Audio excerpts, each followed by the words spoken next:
Bonjour, professeur David Lahari. Bon, bonjour.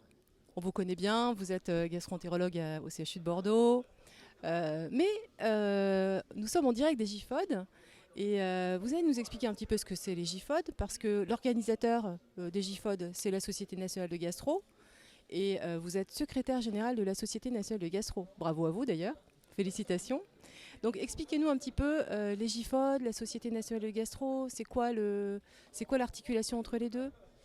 Alors le GIFOD, c'est l'événement majeur en hépato-gastroentérologie, les maladies digestives en francophonie. Donc il y a bien sûr des médecins français qui viennent, mais également des médecins qui viennent de toute la francophonie, d'Afrique, d'Asie, d'Amérique. Donc c'est un rendez-vous capital et on a été très malheureux.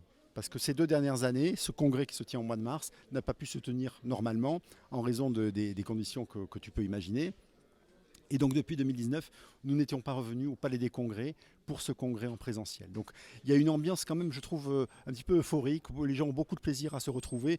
Et en plus, notre Premier ministre, M. Castex, nous a autorisé à ne pas porter les masques depuis lundi. Donc c'est quand même des conditions d'un congrès en présentiel qui font éminemment plaisir. Alors, la SNFGE, c'est la Société française de gastroentérologie, et c'est elle qui organise ce congrès-là. Et en fait, elle va couvrir tous les champs de l'hépato-gastroentérologie. Donc, on parle de Mickey, évidemment, mais de plein d'autres choses. L'endoscopie, la gastroentérologie, les maladies du foie, la cancérologie digestive, la proctologie, la chirurgie, etc., etc., etc.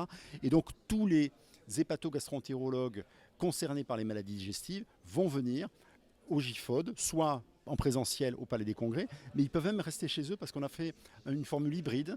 Et donc, ils ont la possibilité de suivre le congrès depuis, sur une plateforme numérique depuis leur bureau ou leur maison. Alors, bon, il y a quand même pas mal de communication sur les Mickey. Qu'est-ce qu'on peut dire de ce programme Mickey? Bon, alors, des fois, moi, je suis un peu jugé parti. Donc, j'essaie d'être le plus neutre possible dans la composition du programme. Mais évidemment, les Mickey, il y a énormément d'actualités scientifiques. Donc, dans le programme scientifique, il y a des communications originales sur des essais thérapeutiques avec des nouvelles molécules. Il y a l'essai SPER, qui est un essai du jeu tête d'allègement thérapeutique qui sera présenté en plénière. On a beaucoup parlé d'infliximab sous-cutané ce matin, donc énormément de choses. Dans le programme, il y a également ce qu'on appelle de la FMC, de la formation médicale continue sur les Mickey. Ça a été présenté ce matin devant un amphi qui était comble. Il y avait peut-être au moins 2000 personnes. Donc il y a beaucoup de communication autour de ça, sans parler des symposiums partenaires, de nos amis de l'industrie. Donc les Mickey sont quand même un des éléments moteurs du congrès à tout niveau. Et alors, il y a même des communications réalisées par des associations de patients.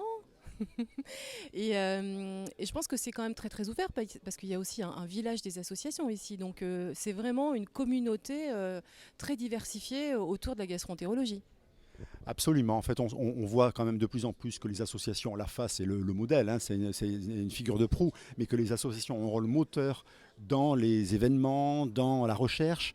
Et le fait que vous ayez justement mené cette enquête sur l'annonce du diagnostic et que ce travail-là ait été sélectionné en communication originale, ça souligne bien la qualité du travail mené par les associations, bien entendu avec des collègues qui sont des experts. Donc je crois que c'est vraiment ça, c'est une recherche qui a beaucoup de sens pour les malades et pour les médecins parce qu'on regarde tous dans la même direction. Alors le prochain congrès en présentiel, c'est quoi, David? Il est prévu un congrès américain à San Diego au mois de mai. Alors, bon, les Américains sont un peu plus craintifs que nous, mais ils sont également parfois beaucoup plus libéraux dans leur mode de vie. Et donc, je pense que ce congrès sera en présentiel ainsi qu'en virtuel. Donc, on devrait, pour certains d'entre nous, avoir la chance d'aller au congrès américain de gastroentérologie, qui est quand même un congrès important. Je voudrais juste dire que tous les derniers gros congrès de gastro, et notamment Mickey, se sont tenus en virtuel. Le congrès européen, le congrès de l'écho, c'était il y a un mois. C'était un congrès 100% virtuel. Et on n'en peut plus de ça. On n'en peut plus. Et vous y serez aux États-Unis, vous?